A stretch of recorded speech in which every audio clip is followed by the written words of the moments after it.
तुझ्यावर विश्वास ठेवणं म्हणजे चोराच्या हातात तिजोरीच्या चाव्या देण्यासारखं आहे।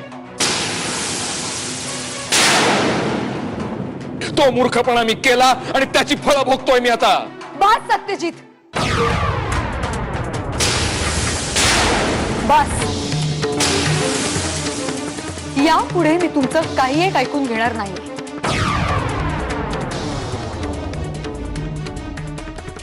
लग्नापूर्वी वडिलांचा धाक आणि लग्नानंतर नवऱ्याची भीती।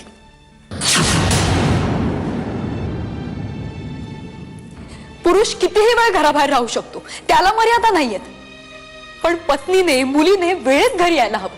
तिने मर्यादा पाळायला हव्यात।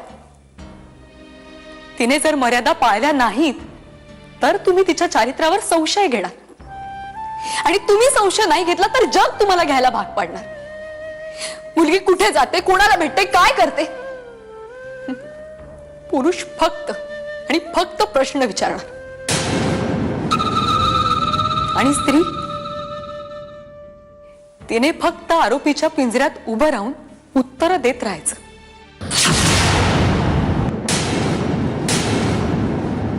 कारण चारित्र्य नावाचं सो कॉल्ड भांड सांभाळण्याची जबाबदारी समाजाने फक्त स्त्रीच्या माथी मारली। म्हणायला संसार दोघांचा, पण पुरुष मात्र या सगळ्या जबाबदाऱ्यातून मोकळा होणार, कारण त्याचं कामच आहे संशय घेणं, परीक्षा घेणं। आजकाल तर स्त्रीला जन्माआधीच परीक्षा भोगायला लागते, तेव्हा ही चारित्र्याची परीक्षा खूप साधी आहे सत्यजित। नाही,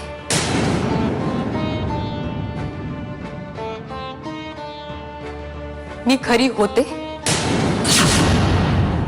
खरी आहे आणि खरीच असेल।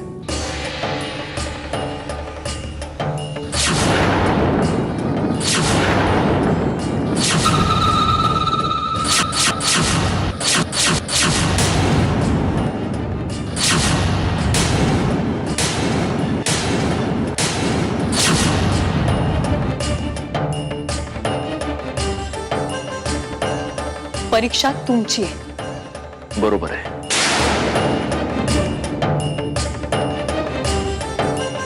बरोबर आहे तुझं। परीक्षा माझी आहे आणि मी पूर्ण तयारीनिशी या परीक्षेला उतरलोय। तुला काय वाटतं मंजिरी, कुठल्या तरी एका उपटसुंभ माणसाच्या बोलण्यावर विश्वास ठेवून मी तुझ्यावर संशय घेतोय? माझ्या नजरेत तुझी किंमत याहून खूप जास्त होती, पण किंमत तुला नव्हती। कोणीतरी बोलतंय म्हणून किंवा कोणाचं तरी ऐकून मी तुला हे प्रश्न विचारायला इथे उभा नाही राहिलोय, कारण परका माणूस तर खोटं बोलणारच ग, पण माझे डोळे माझ्याशी कधीही खोटं बोलत नाहीत।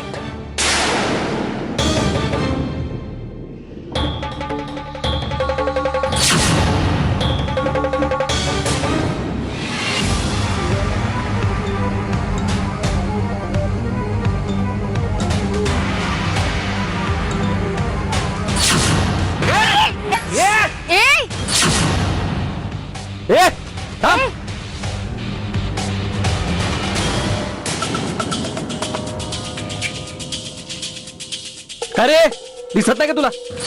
मी पण त्याच्याच सोबत आहे आणि आमचं जे काही नुकसान झालं ना त्याबद्दल ऍटलीस्ट सॉरी तरी म्हणायला हवं तुम्ही।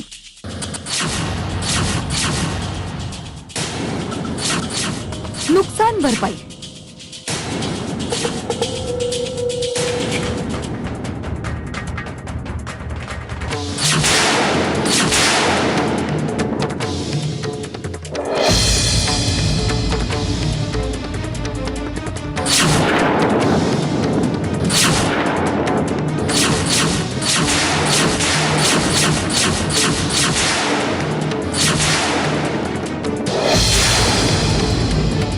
हे डाग ओळखीचे वाटतायत? सांग ना, हे डाग ओळखीचे वाटतायत का? हे डाग मला एका मुलीने दिले। ती मुलगी एका मुलाबरोबर होती आणि तो मुलगा आशिष होता।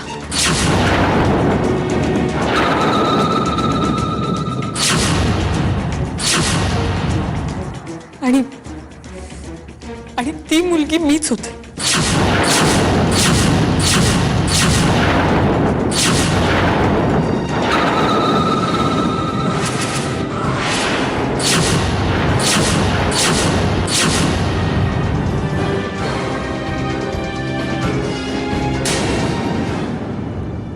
बरं झालं, बरं झालं तू स्वतःच हे मान्य केलंस.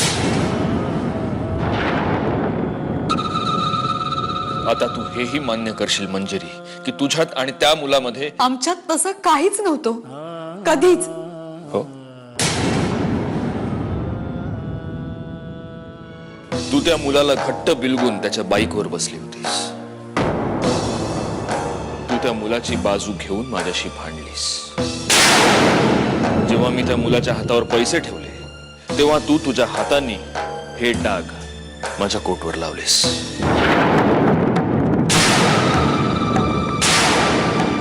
आणि तरीही तुझं असं म्हणणं आहे की तुझ्यात आणि त्या मुलामध्ये काहीही नव्हतं.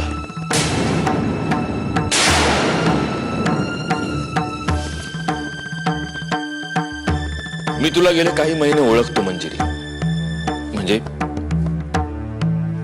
मला असं वाटत होतं की मी तुला ओळखतो. असो, तो मुद्दाच नाहीये. पण मला जेवढं माहितीये त्यात तू रस्त्याच्या मधोमध एखाद्या अनोळखी व्यक्तीशी इरेला पेटून भांडणारी मुलगी वाटत नाहीस.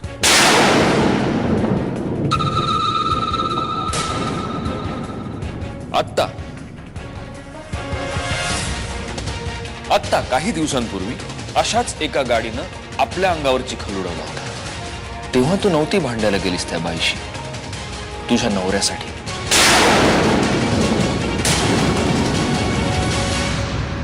उलट त्यावेळेला तू अत्यंत समजुतीची भूमिका घेऊन तिला माफ केलंस. मग यावेळी असं वेगळं काय होतं मंजिरी? यावेळी वेगळं हे होतं की तुझ्या बरोबर तुझा आशिष होता.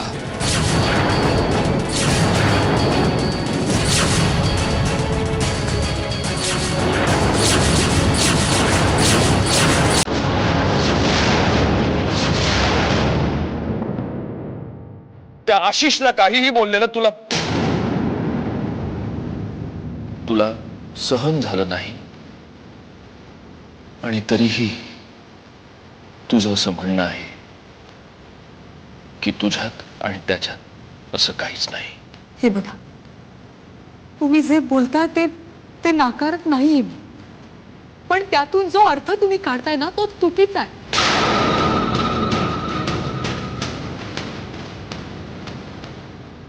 अच्छा, म्हणजे डोळ्यांना रात्र दिसत असली तर तिला रात्र म्हणायचं नाही. कधी कधी सूर्याला सुद्धा ग्रहण लागून काळोख होतोच ना सत्यजित.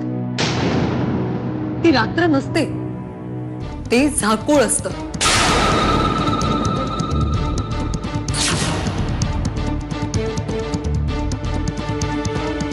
वा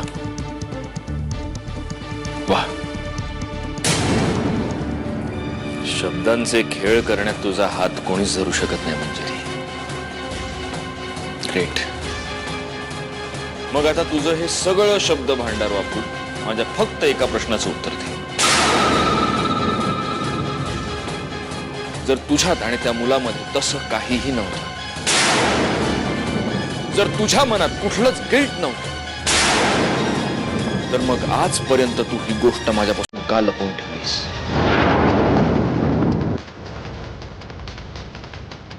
माझ्या कोटवर डाग लावणारी मुलगी तूच आहेस. आपल्यामध्ये हा विषय आजपर्यंत एकदा नाही, दोनदा नाही, अनेक वेळा झालाय. तुझ्याकडे अनेक संधी होत्या मला खरं काय ते सांगून टाकण्याच्या, पण तू माझ्यापासून लपवत राहिलीस, मला फसवत राहिलीस. हे असं का केलंस तू मंजिरी?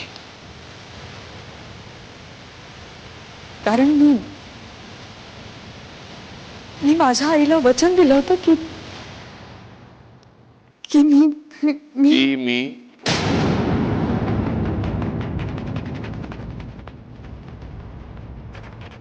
मी मी माझ्या नवऱ्याशी खोटं बोलेन. माझ्या आणि आशिषच्या अफेअर बद्दल मी त्याला काहीही सांगणार नाही. आणि तुझ्या आईचं बरोबर आहे मंजिरी. जगातली कुठलीही आई आपल्या मुलीला हाच सल्ला दे की आपल्या आधीच्या प्रेम प्रकरणाबद्दल आपल्या नवऱ्याला काहीही सांगू नकोस बाई. तसं त्यांनी वचन घेतलं तुझ्याकडून आणि तसं वचन तू त्यांना दिलंस.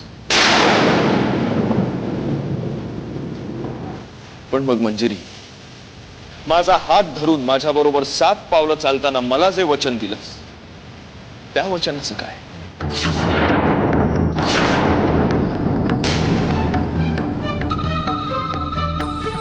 की ते वचन सुद्धा माझ्या इतकंच कवडीमोल होतं. तू म्हणतेस की ही माझ्या विश्वासाची अग्निपरीक्षा आहे. मग थोडासा विश्वास तू माझ्यावर का नाही दाखवलास?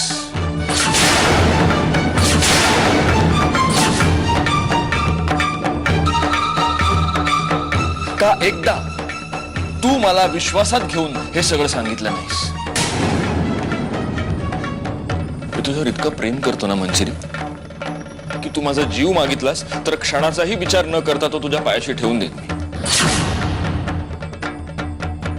ज्या मुलीचा मी तिरस्कार करतो ती मुलगी तूच आहेस हे कळल्यानंतर ते प्रेम नसतं कमी झालं. आपल्या अत्यंत जवळची व्यक्ती आपल्यावर जेव्हा संशय घेते तेव्हा कसं वाटतं हे मला नाही कळत. पण एखाद्यावर जेव्हा त्याच्या जवळच्या व्यक्तीवर संशय घेण्याची पाळी येते तेव्हा त्याला काय वेदना होतात ना हे तुला नाही कळणार.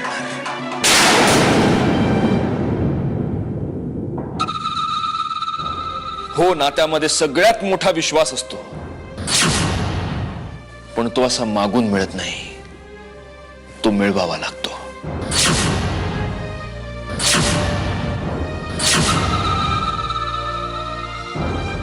मी आजही तुझ्यावर विश्वास ठेवायला तयार आहे मंजिरी.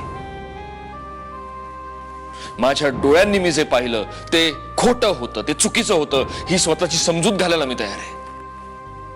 पण मी असं करावं यासाठी एक कारण मला दे, एक कारण. आणि ते तू जोवर देत नाहीस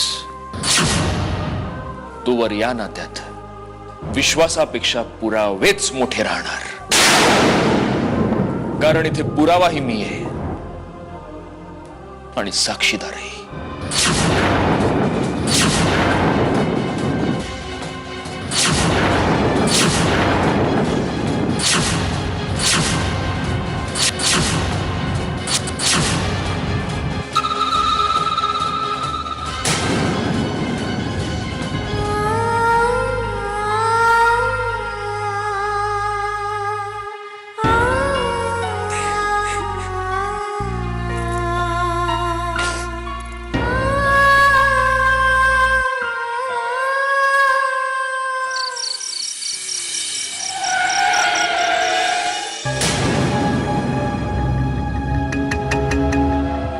मस्त रंगला आज सकाळचा खेळ. पण मला एक गोष्ट आवडली नाहीये. कोणती? तू काय म्हणालास? तुझं आणि मंजिरीचं अफेअर नाहीये म्हणून वेळ लागलाय का तुला? प्रिया, मी जे काही केलं ना ते अगदी करेक्ट होतं आणि म्हणूनच तर आपल्याला जसं हवं तसं घडलं सगळं. काय बोलतोयस तू हे? तिकडे कोणाच्याही गोष्ट लक्षात आली असती तर? ते शक्यच नव्हतं प्रिया. कारण मी जे काही केलं ते खूप विचार करून केलं. मंजिरीचं आणि माझं अफेअर होतं या गोष्टीवर सत्यजितचा पूर्ण विश्वास बसला होता आणि त्याला सगळीकडून फक्त तेच ऐकायचं होतं. मग तुला तेच बोलायचं होतं आशिष, तेच ठरलं होतं आपलं. नाही प्रिया, नाही. या गोष्टीवर त्याचा विश्वास आणखीन पक्का व्हावा म्हणून मला तेच बोलायचं होतं जे त्याला खोटं वाटेल. आशिष, तू ऐक ऐक ऐक. हे बघ, आत्ता आपल्याला इथे कोणी सोबत बघितलं तर खूप प्रॉब्लेम होऊ शकतो. सो आता नेक्स्ट स्टेप अशी आहे की मंजिरी मला येऊन भेटणार.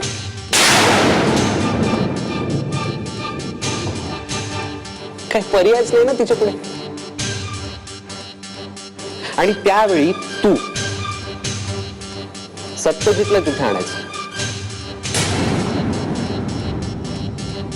तसा प्लॅन होता का आपला?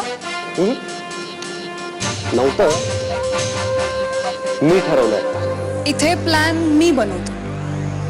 असा कुठे कायदा नाही लिहून ठेवलेला हो ना.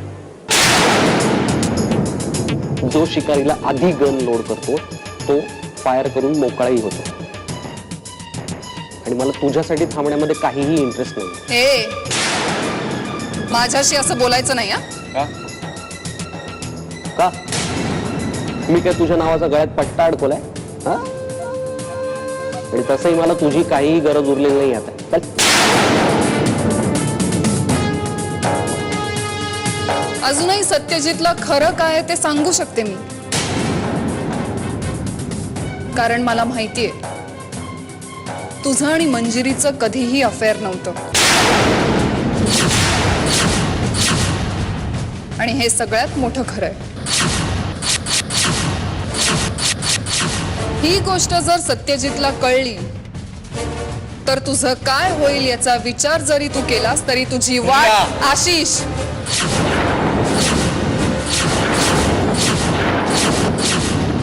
तू सत्यजितला समजा खरं खरं सांगून टाक बघ. हे बघ, तो तुला मोठ्या मनानं माफ करल. तू हे जे काही खोटं सांगितलंयस ना त्याने त्याचा लई संताप झाला. समद खरं सांगून टाक.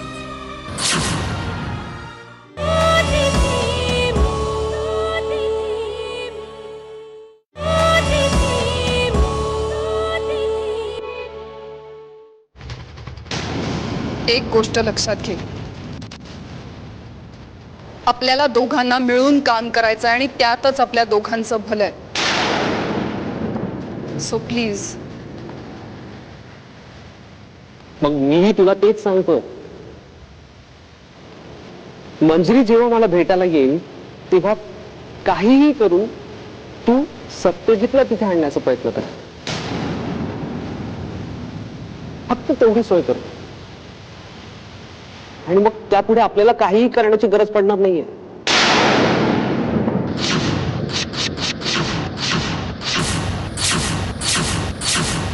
ओके.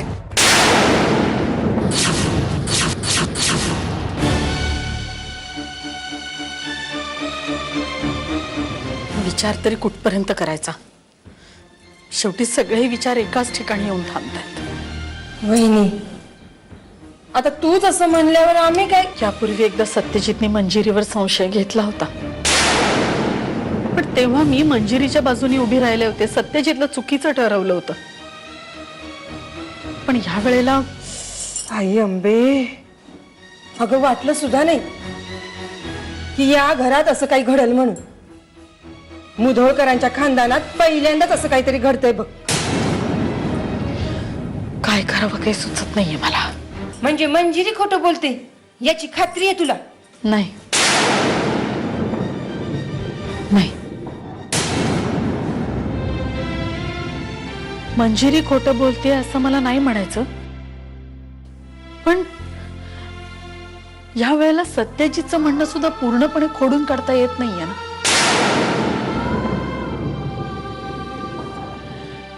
साधी कोटाची काय ती गोष्ट, ती सुद्धा तिने लपवली आपल्यापासून.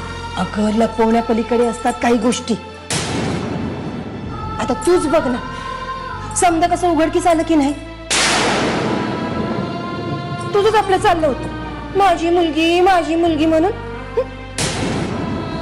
तेच तर, सत्यजितची भीती वाटत होती तर मला विश्वासात घेऊन सांगायचं. मी तर तिला माझ्या मुलीसारखीच मानत होते. तिच्या वडिलांनी लग्नासाठी घाई केली, एका शब्दानं आपल्याला काही सांगितलं नाही. जगजाहीरच व्हायला हवं होतं असं नाही, पण निदान त्यावेळेला आपल्याला विश्वासात घेऊन खाजगीमध्ये हे सांगता आलं असतं.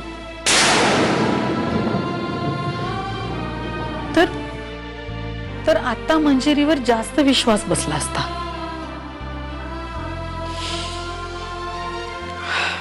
शांत हो वहिनी, शांत हो.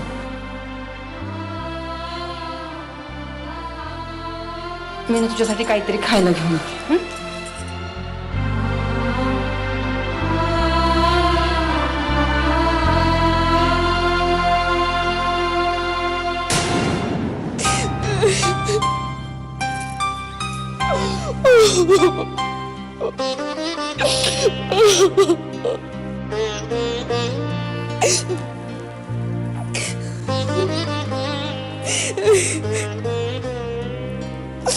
काय आहे? काय समजा ओढावून घेतलंस बाई? आत्या, नाही तर काय? घरात एक तरी माणूस सुखानं बसलाय का? नाही तो त्रास मागे लावून दिलायस.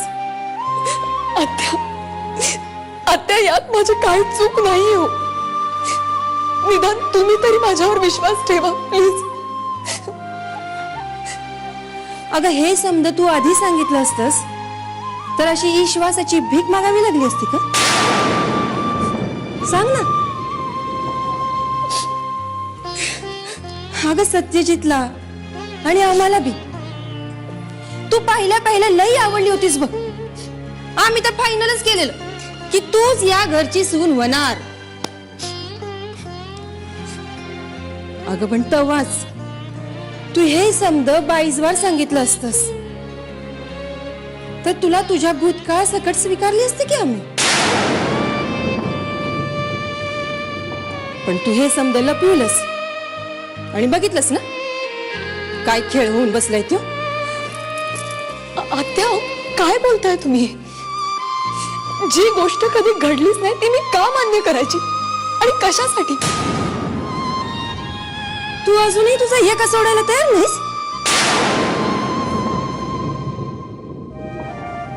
हे बघ माझं ऐक. तू सत्यजितला समज खरं खरं सांगून टाक बघ. हे बघ तो तुला मोठ्या मनानं माफ करल. तू हे जे काही खोटं सांगितलंयस ना त्याने त्याचा लई संताप झाला. समद खरं सांगून टाक. हा एकच उपाय हाय, कळलं? बाकी तू तुझं बघ.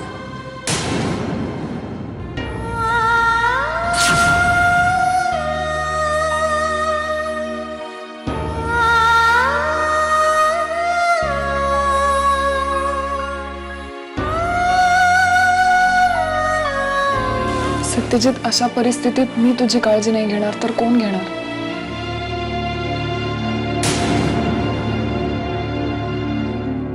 माझ्यात आणि मंजिरीमध्ये सध्या तणाव आहे. याचा फायदा घेऊन जर तू माझ्या जवळ याचा प्रयत्न करत असशील तर ती तुझी चूक आहे.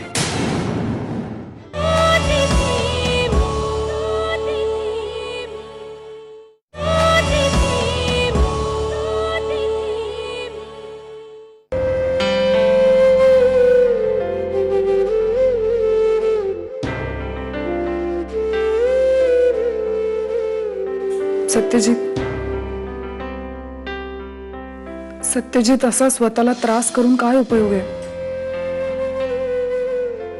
आपल्या जवळच्या माणसाने जरी आपल्याला या परिस्थितीत टाकलं असलं ना तरी आपल्याला जगणं सोडून चालतं का? नियती पुढे नाही धावू शकत रे आपण. मी तुझ्यासाठी जेवण आणलंय, प्लीज जेवून घे. जा तू, मला भूक नाहीये. असं म्हणून कसं चालेल? प्लीज 2 घास खाऊन घे. तू नाही जेवलास ना तर मी पण नाही जेवणार. तुला काय हवं ते कर.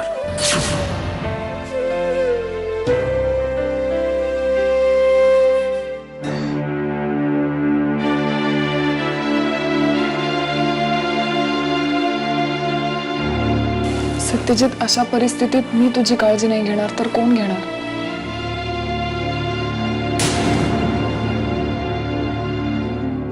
माझ्यात आणि मंजिरीमध्ये सध्या तणाव आहे. याचा फायदा घेऊन जर तू माझ्या जवळ याचा प्रयत्न करत असशील तर ती तुझी चूक आहे. मी तसा कुठलाही प्रयत्न करत नाहीये. प्लीज शांतपणे विचार कर एकदा. नाही, मी अत्यंत शांतपणे विचार करूनच हे बोलतोय. तू पुण्याला गेली होतीस ना? जर तिथेच जाऊन राहिलीस तर बरं होईल. जाईन. तुला हवं तसंच करीन मी. पण या घरातली परिस्थिती नॉर्मलला आल्याशिवाय मी कशी जाऊ शकते? म्हणजे मावशीला असं एकटं सोडून नाही जाणार मी.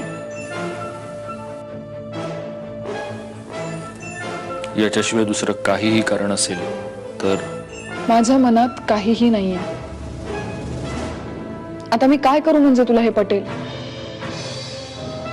माझी चूक झाली मी मान्य करते ना, पण म्हणून तोच शिक्का माझ्या माथी मारू नकोस. आणि तुला जर असं वाटत असेल की या सगळ्या मागे माझा कुठला तरी वेगळा उद्देश आहे, तर मी तुला चुकीचं ठरवून दाखव.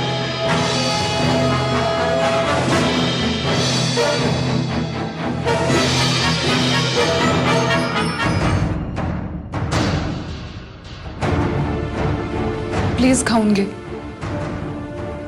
तुझी मनापासून काळजी करणारी माणसं पण आहेत.